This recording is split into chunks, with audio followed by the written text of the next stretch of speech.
Travel without travel අද අපි ඔබට විශේෂ දැනුම් දීමක් කරන්න හිතුවා.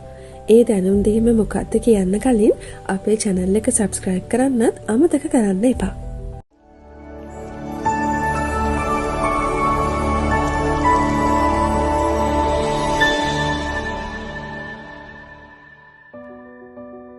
නොවැම්බර් මාසේ 5 වෙනිදාට ලංකාවට සුනාමියක් එන්න යන්නේ.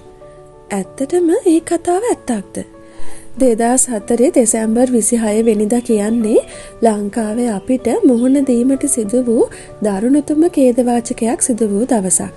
ඉන්දුනීසියාවේ සුමාත්‍රාහි බටහිර වෙරළට ඈතින් හටගත් භූමිකම්පාව අපි කේන්ද්‍රීය රිච්ටර් පරිමාණයට අනුව කම්පනය ඒකක 9.1ත් 9.3ත් අතර අගයකින් යුතු වුණා.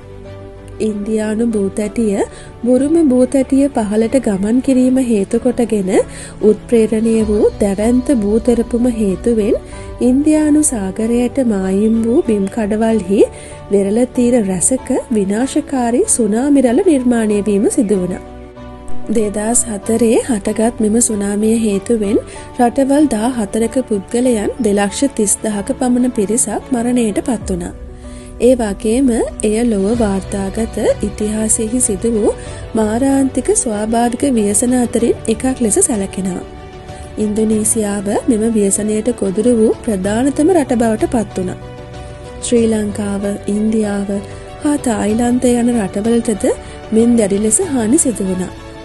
කිසි දිනක සුනාමි යන නමවත් අසා පුරුදු නැති අපේ රටේ අහිමි වූ ජීවිත සංඛ්‍යාව 36,000ක් පමණ වුණා. මේ ව්‍යසනය සිදු වෙලා අවුරුදු 21ක් වෙනවා මේ 2025 අවුරුද්දට. ඉතින් පසුගිය මාස 3ක කාලය තුල භූකම්පන වැඩි වශයෙන් වාර්තා වී ඇති නිසා සුනාමි තත්වයකට මුහුණ දීම සඳහා සුනාමි පෙර සූදානමක් දිවයිනම ආවරණය වන පරිදි පැවැත්වීමට නොවැම්බර් මාස 5 වෙනි දින කටයුතු සූදානම් කර ඇති බව ආපදා කළමනාකරණ මධ්‍යස්ථානයේ අධ්‍යක්ෂ ජෙනරාල් විශ්‍රාමික මේජර් ජෙනරාල් සම්පත් කොටුවේගොඩ මහතා පවසනවා. ඉතින් මේ 5 වෙනිදා පැවැත්වීමට නියමිත සුනාමි පෙර සූදානම් පෙරහුරුව ඉන්දියානු සාගර කලාපයේ සුනාමි අනතුරු ඇඟවීමේ ක්‍රමවේදය අයත් රටවල් 28ක් සම්බන්ධ කලාපීය ආයතනයක් මගින් සංවිධානය කරනු ලබනවා.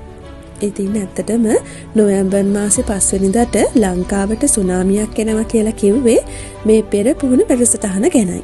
මෙම පෙර පුහුණුව තුළ සංනිවේදනය, ජාතික හා ප්‍රාදේශීය ආධාර කණ්ඩායම් එකිනෙකා සමග සකස් කරන ලද ක්‍රියාමාර්ග අත්හදා බලනු ඇති. විශේෂයෙන් වෙරළබඩ දිස්ත්‍රික්ක, කළුතර, මාතර, යාපනය, මඩකලපුව වැනි ප්‍රදේශ පෙළගස්සන්න සැලසුම් කරලා තියෙනවා. සුනාමි අනතුරු සඳහා පෙර පුහුණුව ලෝකයේ පුරා විවිධ රටවල සිදු කරලා තියෙනවා. පැපුවා නිව්ගිනියාහි 2022 දී පාසල් සිසුන්ට සුනාමිය අවදානම් පිළිබඳ ජාතික වැඩසටහනක් තුළ පුහුණුවීම් ලබා දීලා තියෙනවා. ඉන්දීය සාගරය පුරා සුනාමි පුහුණුවක් 2016 දී සිදුව තිබෙනවා.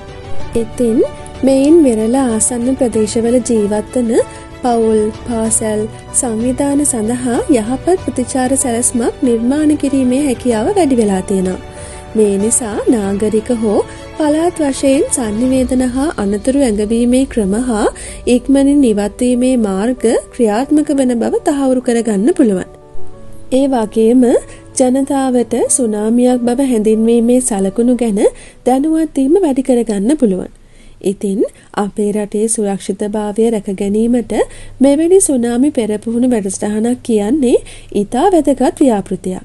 මෙම පුහුණු ක්‍රියාමාර්ග මගින් ජනතාවට අනතුරු පැමිණෙන අවස්ථාවලදී නිවැරදිව ක්‍රියා කිරීමට හැකිවන අතර එයින් ජීවිත රැසක් රැක ගැනීමේ හැකියාව වැඩි වෙනවා. ඉතින් ඔබ මේ සඳහන් කළ ප්‍රදේශවල ඉන්න අයෙක් නම් මේ සුනාමි පෙරපුහුණු වැඩසටහනට ඔබගේ උපරිම සහයෝගය ලබා දෙන්න. තවත් වීඩියෝ එකකින් නැවත හමු වෙමු.